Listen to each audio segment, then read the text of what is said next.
Saludamos al doctor Pablo Valverde. Él es juez de la Corte de la provincia de El Azuay, fue juez de la Corte Nacional de Justicia y es un conocido y destacado catedrático universitario. Doctor Valverde, bienvenido. Quisiéramos conocer su punto de vista sobre el estado de situación de la justicia, que es una más de las instituciones ecuatorianas que se encuentra en serias dificultades y sobre todo afectada por la falta de fe en esta institución por parte de los habitantes de Ecuador, los ciudadanos. Muy buenos días, Gustavo. Muchas gracias por la oportunidad de dirigirme a la ciudadanía. Buenos días con todas y con todos. Que tengamos una excelente semana. Estamos los funcionarios judiciales estos días, quienes trabajamos en determinadas materias en la vacante judicial, y eso me permite con todo gusto atender su requerimiento. Mire, nosotros hemos venido advirtiendo desde hace mucho tiempo atrás la sobrecarga que tienen las judicaturas en las diferentes materias, precisamente porque no hemos venido dando una respuesta oportuna al usuario que comparece ante la Administración de Justicia, propone una demanda y exige una respuesta que sea eficiente, competente y oportuna dentro de los tiempos que están previstos en los respectivos códigos procesales. Lastimosamente, estas advertencias que lo hemos hecho al interior de la institución no han tenido una respuesta oportuna y no han sabido dimensionar cómo es el estado de la situación a efectos de que no hayamos llegado al estado en el que actualmente nos encontramos.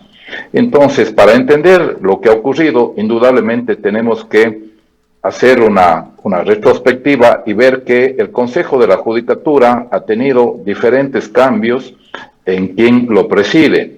Y obviamente eso también ha provocado que no haya una política pública direccionada precisamente a, por ejemplo, a organizar los concursos públicos de méritos y oposición, que es precisamente el mecanismo constitucional y previsto en la legislación ecuatoriana para ocupar las vacantes que se producen en la Administración de Justicia.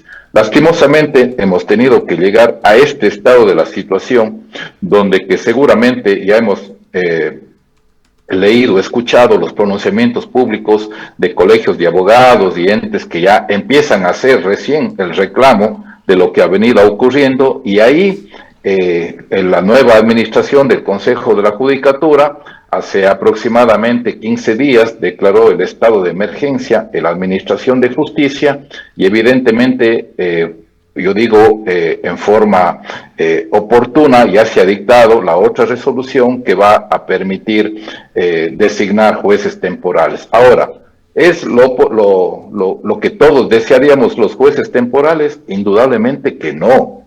El mecanismo previsto, como digo, en la Constitución de la República son los concursos públicos de méritos y oposición.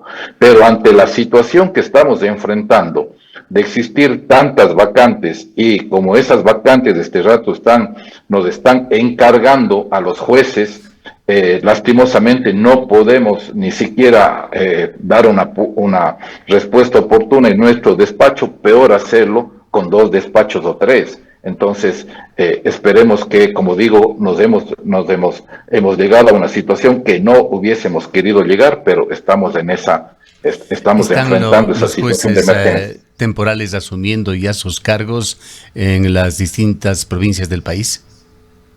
No. Va a haber un proceso de selección a los jueces. La invitación, en primer lugar, es a nivel interno para que sean secretarios y ayudantes judiciales los que postulen para ser jueces de primer nivel. En cambio, a los jueces de primer nivel les van a invitar para que ellos postulen para ser jueces de segunda instancia, y evidentemente ya ha existido la designación de aproximadamente 8 años. Yo fui uno de los primeros jueces temporales de la Corte Nacional de Justicia, con jueces temporales, los que hemos venido ya ocupando esos cargos en el máximo órgano de administración de justicia ordinaria. Existen ya las reglas preestablecidas a efectos de que sean, por ejemplo, los secretarios y los ayudantes judiciales los que, cumpliendo los requisitos que están que está en la respectiva resolución, postulen para tratar de ver si es que acceden a este cargo de juez temporal. Obviamente se ha advertido por parte del Consejo de la Judicatura que tal como la expresión que se usa es temporal, y lo que ellos proponen es precisamente en el menor tiempo posible hacer la convocatoria a concursos públicos de méritos de oposición. ¿Por qué se ha hecho necesario, indispensable y a todo nivel, además, de acuerdo a lo que usted nos comenta, la elección de jueces temporales en lugar de jueces definitivos aquí en Ecuador? ¿Y qué riesgos implica esta figura? Yo creo que, a veces llegan a dirigir las instituciones personas que no saben escuchar a la gente que trabajamos al interior de la institución, desperdician la experiencia y las buenas razones que sabemos dar cuando hacemos algún tipo de exigencia, y lastimosamente creen que las cosas deben continuar como están. Indudablemente usted entenderá que, y la ciudadanía comprenderá que, si es que la Constitución dice que debemos acceder al cargo de juez a través de un concurso público de méritos y oposición, eso significa veeduría ciudadana, significa que todos tengamos la oportunidad de demostrar que estamos en la aptitud y en la capacidad y con las competencias para ocupar esos cargos, y indudablemente accedemos a un concurso en el que nuestro nombramiento va a ser definitivo. Pero como este rato nos hemos visto abocados por la situación de que, ¿cuál es la principal situación que seguramente la gente todo el tiempo lee y escucha? Hay muchas destituciones que se han dado por parte del Consejo de la Judicatura. Luego, jueces y juezas en ejercicio de sus derechos constitucionales y legales se han jubilado. Eso ha producido muchas vacantes a nivel nacional. ¿Y cómo? Si usted ya no tiene un banco de elegibles, como tampoco ha convocado a un concurso de méritos de oposición, ¿cómo llena esas vacantes? Las tiene que encargar a los jueces titulares que estamos trabajando. Si no podemos ni siquiera poder despachar con la oportunidad y eficiencia nuestro despacho, indudablemente no lo vamos a poder hacer con otro despacho. Estas son las circunstancias que ya jurimétricamente se ha medido, y definitivamente ¿a qué conclusión se ha llegado? La respuesta no está siendo oportuna. El acceso a la justicia no está garantizada con los mejores estándares de lo que debe significar que la persona acceda y reciba una respuesta oportuna y eficiente. Entonces, el Consejo de la Judicatura ha tenido una reacción frente a lo que estamos viviendo, e indudablemente ahora invita a los funcionarios judiciales. Ahora, usted dice, ¿qué riesgos pueden presentarse? Se va a valorar cuál es la experiencia, cuál es la experticia, los conocimientos que puedan tener quienes quieran acceder a estos cargos temporales. Para mí, ¿cuál podría ser más bien la ventaja frente al escenario que nos pone al frente el Consejo de la Judicatura? Que usted va a tener funcionarios públicos que vienen ejerciendo determinados cargos y los va a poder evaluar cómo ha sido el desempeño de ellos y a ver si pueden o no acceder a estos cargos temporales. De alguna forma, usted tiene una carpeta de cómo ellos se han capacitado, cómo ha sido el desempeño, si tienen las competencias necesarias, si es que en el régimen disciplinario han tenido o no sanciones, de tal manera que permite de alguna forma evaluar y le da marcos objetivos para que usted vea si él tiene o no las competencias para ser un juez temporal. Esa situación creo que es la ventaja de que la invitación sea a nivel interno para que accedan a estos cargos. ¿Consideraría usted, doctor Valverde, que la falta de jueces, que se lo trata de resolver ahora, es una de las principales causas para la lentitud, la falta de oportunidad, la falta de eficiencia que se percibe en la justicia? Indudablemente, nosotros estamos viviendo usted acaba de tener una entrevista en el que se da la de estadísticas, por ejemplo, de cuántas personas desaparecen al día en este país. Indudablemente no son los tiempos que vivíamos antes. La conflictividad en nuestra sociedad está al 100%. Nosotros como jueces somos testigos, por ejemplo, que situaciones familiares que antes se las podía solucionar y solventar, ahora son llevadas a los tribunales de justicia porque ni siquiera al interior de las familias podemos conversar y dar arreglo a determinados puntos. Entonces, va aumentando la conflictividad y eso se ve reflejado en el número de causas que tiene que resolver un juez al año. E indudablemente, si aumentó el número de causas, usted ya no va a poder dar una respuesta oportuna. Y si a eso le agregamos, al aumento del número de causas, agregamos que tenemos una sociedad más conflictiva, que muchas de las veces se lleva todo tipo de situación a los tribunales de justicia, y si a eso agregamos las vacantes y las destituciones que han existido y que indudablemente provoca la ausencia de jueces titulares, indudablemente el número ha crecido y ya no podemos dar una respuesta. Por ejemplo, para ejemplificar, los últimos 7 meses yo he tenido a cargo mi despacho y todo el tiempo he estado encargado de otros despachos de la Corte Provincial, porque como dije antes, nuestros compañeros y compañeras en ejercicio de sus derechos se han acogido a su derecho a jubilarse. Y si es que ya vamos 7 meses sin que se llenen esas vacantes, indudablemente eso repercute en la respuesta que la Corte Provincial pueda dar frente a esos recursos de apelación que han sido interpuestos por las partes procesales.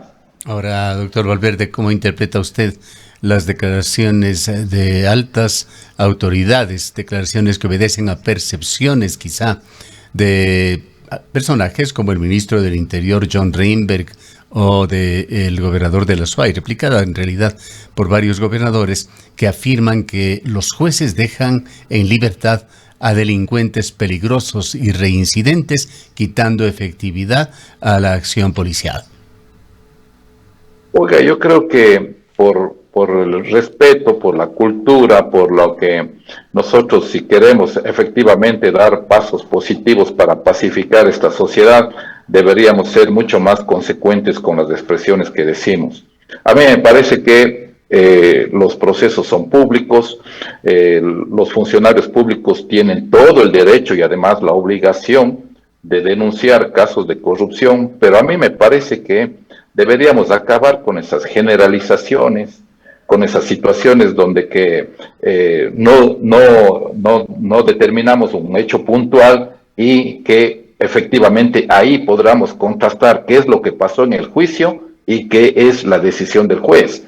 A mí me parece que eso sería una actitud responsable de, por ejemplo, ya puntualizar, en este caso pasó esto, el fiscal aportó esto, el juez ordenó tal cosa, indudablemente para que incluso quienes conocemos lo que es la materia del derecho podamos dar una opinión y efectivamente debatir con la sociedad si efectivamente estuvo buena o mal la actuación del juez en ese caso puntual. Imagínese usted, si decimos, sí, en los casos los jueces liberan a las personas que les detiene la policía y todo ese gran trabajo de la policía se ve truncado porque hay jueces que están alineados con la corrupción, con los GDO y por lo tanto les liberan. A mí me parece que eso es irresponsable.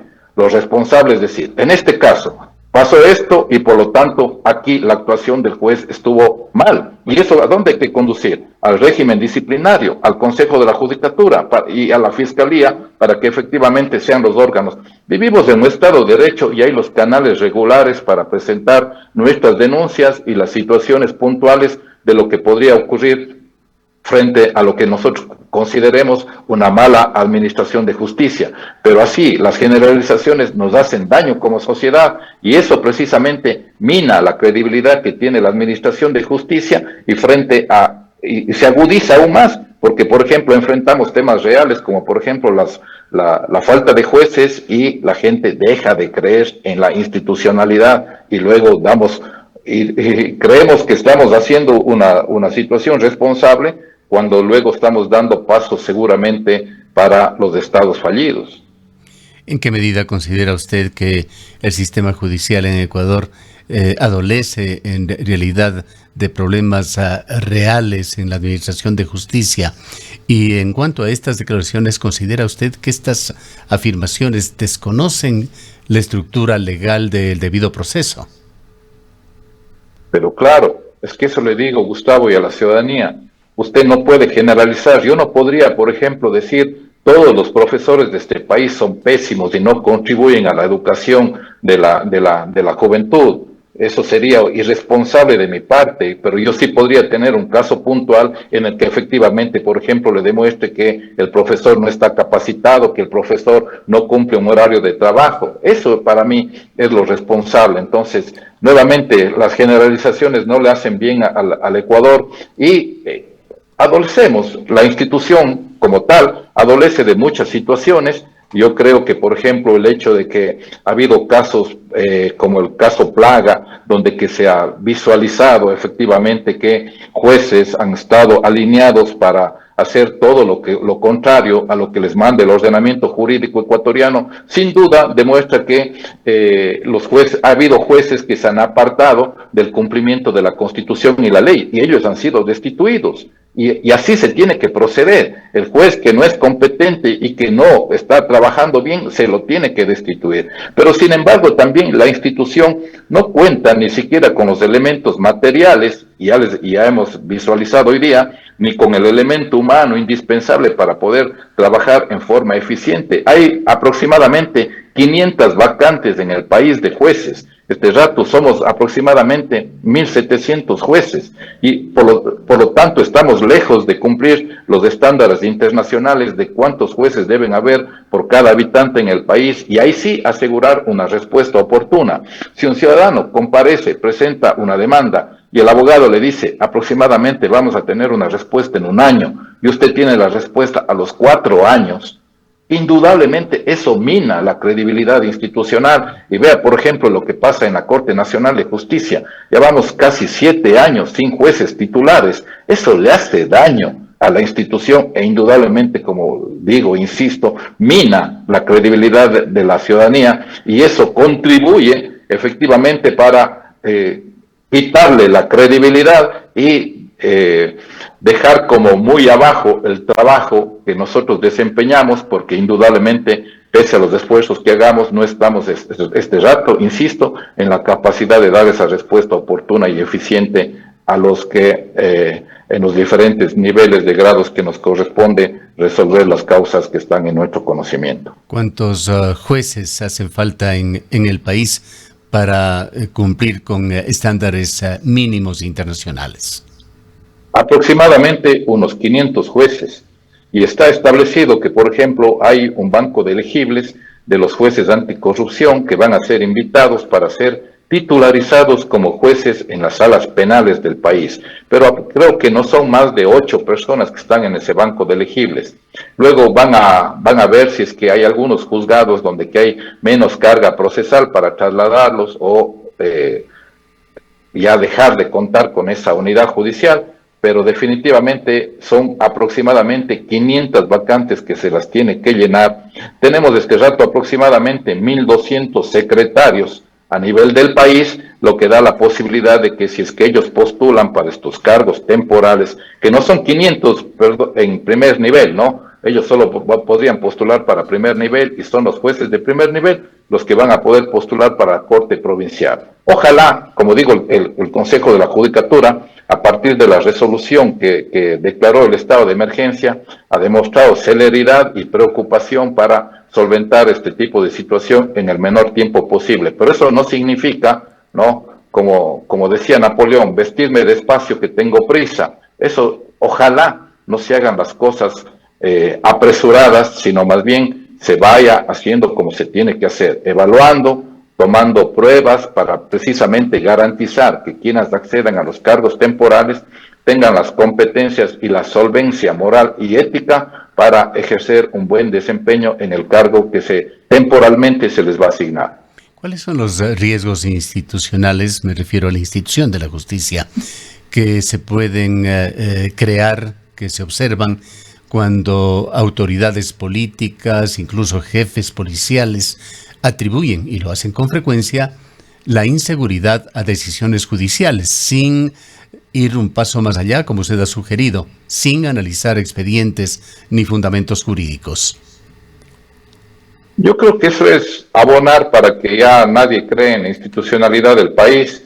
Y yo digo, sobre todo, hay los canales regulares. Si es que usted, por ejemplo, usted acude a la Administración de Justicia y ve un acto de corrupción, ve alguna situación que le pone en duda de la actuación de los órganos de Administración de Justicia, usted puede concurrir a la Fiscalía, puede concurrir al Consejo de la Judicatura, presentar una denuncia respecto al régimen disciplinario. Esos son los canales regulares de los que la ciudadanía tiene que materializarlos y llevarlos a efecto para precisamente acabar con los malos elementos, porque tampoco yo estoy diciendo que todos los que trabajamos en la Administración de Justicia cumplimos a cabalidad nuestro rol. Sin duda que hay gente que le ha hecho daño a la institución, muchos de ellos ya están fuera de la institución. Yo creo que ese es el vivo ejemplo de que cuando canaliza usted por el órgano regular, sí ha recibido una respuesta y esas personas han sido destituidas y han dejado de ejercer ese cargo. Pero, insisto, creo que en todo ámbito en el que nosotros nos desenvolvamos, en todo ámbito del tema público, hacer las generalizaciones. Vea, por ejemplo, lo que viene pasando en la salud en el Azuay, y que ustedes lo han sabido canalizar muy bien han posibilitado que nosotros no nos olvidemos de lo que está ocurriendo. Hay temas puntuales, hay una comisión ciudadana que lleva una vigilancia, que está haciendo las denuncias puntuales, pero no es una generalización de decir, aquí ni siquiera hay una aspirina. Hay las estadísticas, hay la data, se cuenta con todo eso, de tal manera que eso le permite a la ciudadanía contar con la información e indudablemente ser objetiva en el análisis de la respuesta que pueda dar a eso. Pero repito, que una autoridad lo siga haciendo en forma generalizada, sin puntualizar y sin llevar a efecto un caso para poder contrastarlo, analizarlo y decir, sí, efectivamente, aquí hubo una mala actuación del juez, indudablemente mina la institución, doctor, y eso creo que no le hace bien a nadie. Doctor Valverde, para finalizar, ¿qué pasa cuando un juez debe resolver sobre detenciones con expedientes incompletos, informes policiales deficientes o cadenas de custodia mal ejecutados? Es decir, en otras palabras, ¿en qué circunstancias la ley obliga a un juez a conceder medidas alternativas a la prisión, incluso para personas con antecedentes? Mire, la prisión preventiva, nos guste o no, es la medida de última ratio, es decir, la última que se tiene que agotar un juez para ordenar respecto a un ciudadano. A ver, yo creo que sin duda el tema de la delincuencia ya es una otra dimensión la que está viviendo el país, y sí deberíamos reflexionar, por ejemplo, en ese tipo de situaciones yo vengo sosteniendo que, por ejemplo, una persona que ya ha estado en procesos penales antes y que es reincidente, por ejemplo, él no debería tener la posibilidad de la última ratio.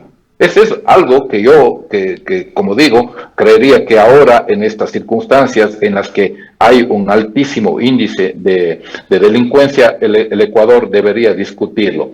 Pero de ahí, por ejemplo, el juez siempre tiene que garantizar el debido proceso. En muchas de las ocasiones lo que se hace precisamente es decir, fue el juez el que no actuó bien cuando, por ejemplo, no se analiza cuál es la actuación de la policía, cuál es la actuación del fiscal. Los elementos de convicción fueron los suficientes para ordenar la prisión preventiva, el fiscal actuó bien, aportó bien esos elementos. Siempre la piedra de tope termina siendo el juez porque es el que toma la decisión. Entonces, no hay una data de qué ocurrió antes en la audiencia de formulación de cargos, en la audiencia de calificación de la flagrancia, e indudablemente siempre el que quedó mal es el juez. Pero cuando hacemos la investigación de lo que efectivamente ocurrió, podemos llegar a determinar. Incluso vea, por ejemplo, el Consejo de la Judicatura, en muchas de las ocasiones, acá la Dirección Provincial se ha preocupado de capacitar a los policías para que vean efectivamente cuál es el tipo de procedimiento y cómo se debe llevar